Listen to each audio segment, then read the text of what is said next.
आप यहां पर खबर देख रहे हैं कि after China and US India becomes world third largest auto market. जब आप ये जानते हैं कि दुनिया में तीसरी सबसे अधिक गाड़ियां भारत में हैं, तो ऐसी स्थिति में हमारी गाड़ियों का सबसे बड़ा मतलब तीसरा सबसे बड़ा केंद्र होने के बावजूद भी हम अटके कहां पड़े हैं? तो हम अटके पड़े हैं रॉ मटेरियल पर। क्यों? क्योंकि यदि हमें टारगेट अचीव करना है 2030 तक, तो हमारे पास में लिथियम आयन जैसे रॉ मटेरियल होने चाहिए।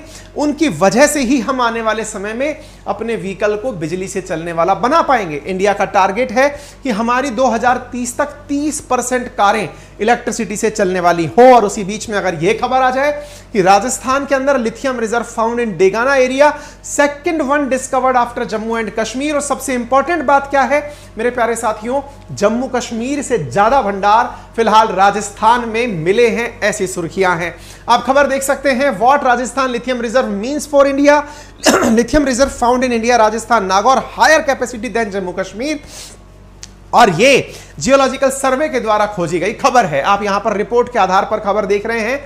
लिथियम रिजर्व ट्रेस्ड इन राजस्थान, इसकी वजह से हमारी चीन पर निर्भरता कम होगी, ऐसी उम्मीदें की जा रही हैं। आपको मैं बता दूं साथियों, फरवरी के महीने में केंद्र सरकार की ओर से यह जानकारी दी गई कि देश में पहली बार जम्मू कश्मीर में 59 लाख टन लिथियम के भंडार मिले थे। इसके 2 महीने बाद फिलहाल राजस्थान से जब यह खबर निकल कर आती है, तो यह अपने आप में बहुत बड़ा भंडार है और जम्मू कश्मीर से बड़ा भंडार है। और यदि सब कुछ रहा तो भारत आने वाले समय में चीन को ना केवल पीछे छोड़ देगा, बल्कि चीन से जो मंगाने पर हमारी डिपेंडेंसी है उसे भी कम कर देगा।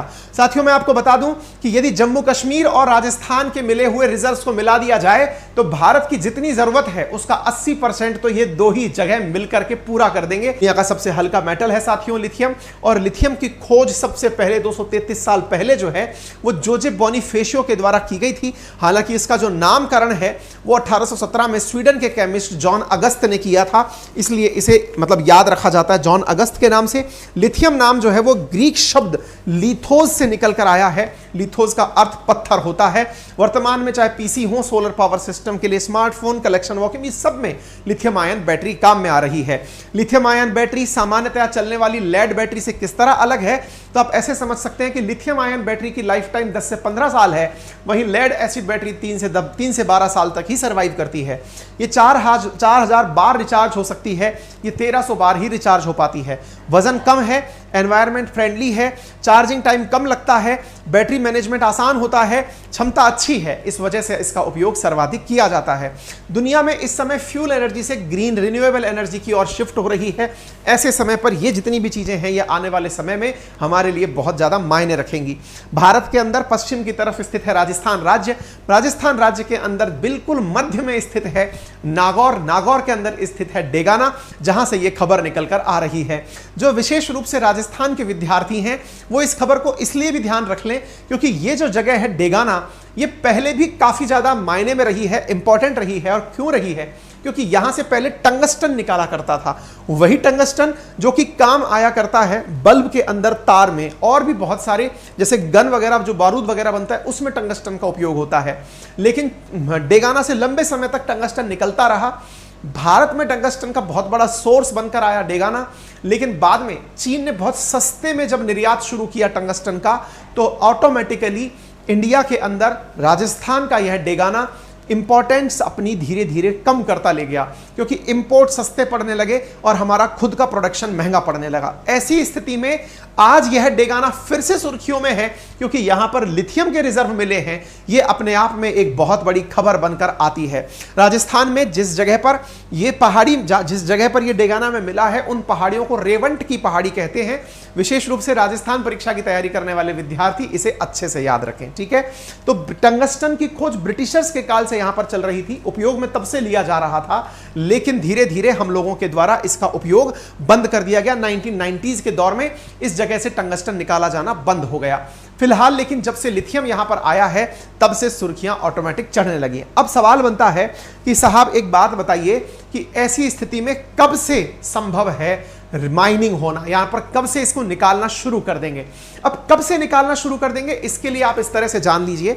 यहां से एक सांसद आते हैं हनुमान बेनीवाल जी, उन्होंने अतारांकित प्रश्न लिख करके संसद में सवाल किया था टंगस्टन और लिथियम को लेकर के कि हम क्या यहां से कभी निकालेंगे। और दूसरी बात, यहां पर जियोलॉजिकल सर्वे लगातार सर्वे किया जा रहा है, जमीन की जानकारी निकाल रहा है, उसमें उन्होंने सवाल पूछा था कि क्या सरकार यहां कोई सर्वे करा रही है, यदि ऐसा है तो कब तक इसकी संभावना है कि यह निकाला जा सकता है। 29 मार्च की यह खबर है, 8 अप्रैल के दिन यह खबर अखबारों में 29 मार्च को यह सवाल पूछा गया था अतारांकित प्रश्न में, मई के अंदर यह सुर्खी बन चुका है। और सुर्खी क्या बना है कि इन क्षेत्रों के अंदर G2 सर्वे स्टार्ट हो चुका है। अब सवाल बनता है ये G2 सर्वे क्या होता है। तो साथियों, असल में जियोलॉजिकल सर्वे 4 लेवल का सर्वे करता है, G4, G3, G2, G1।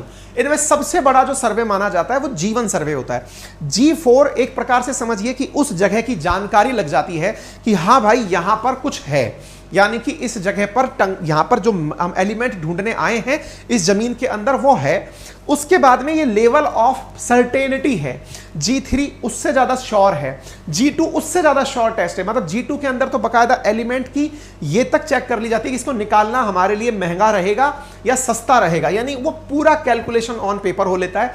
G1 में जियोलॉजिकल सर्वे के अलावा किसी और टीम को भी बोला जाता है, किसी सेकंड पार्टी को, क्योंकि जब ऑक्शन होने लगेगा उससे पहले लोगों के लिए जरूरी है उस जगह की जानकारी होना कि क्या यहां पर ये वायबल तो है, पता चले कि निकालना महंगा पड़ रहा हो। जैसे हमारे देश में बहुत सी ऐसी जगह हैं, जैसे सोन रिवर के अंदर सोना मिलता है लेकिन निकालना उसके लिए महंगा है, इसलिए उसको नहीं निकाला जाता है। एग्जैक्टली ऐसे ही G1 सर्वे के अंदर ये चेक किया जाता है अन्य कंपनी की मदद से G2 के साथ मिलकर के कि क्या इसका निकाला जाना पैसे के मायने में वायबल तो होगा, ठीक है ना। तो आप इधर देख लीजिएगा, धरती के अंदर जांच कर किसी मिनरल की आशंका जताने के सर्वे को, केवल आशंका जताने को G4 स्टेज में कहा जाता है।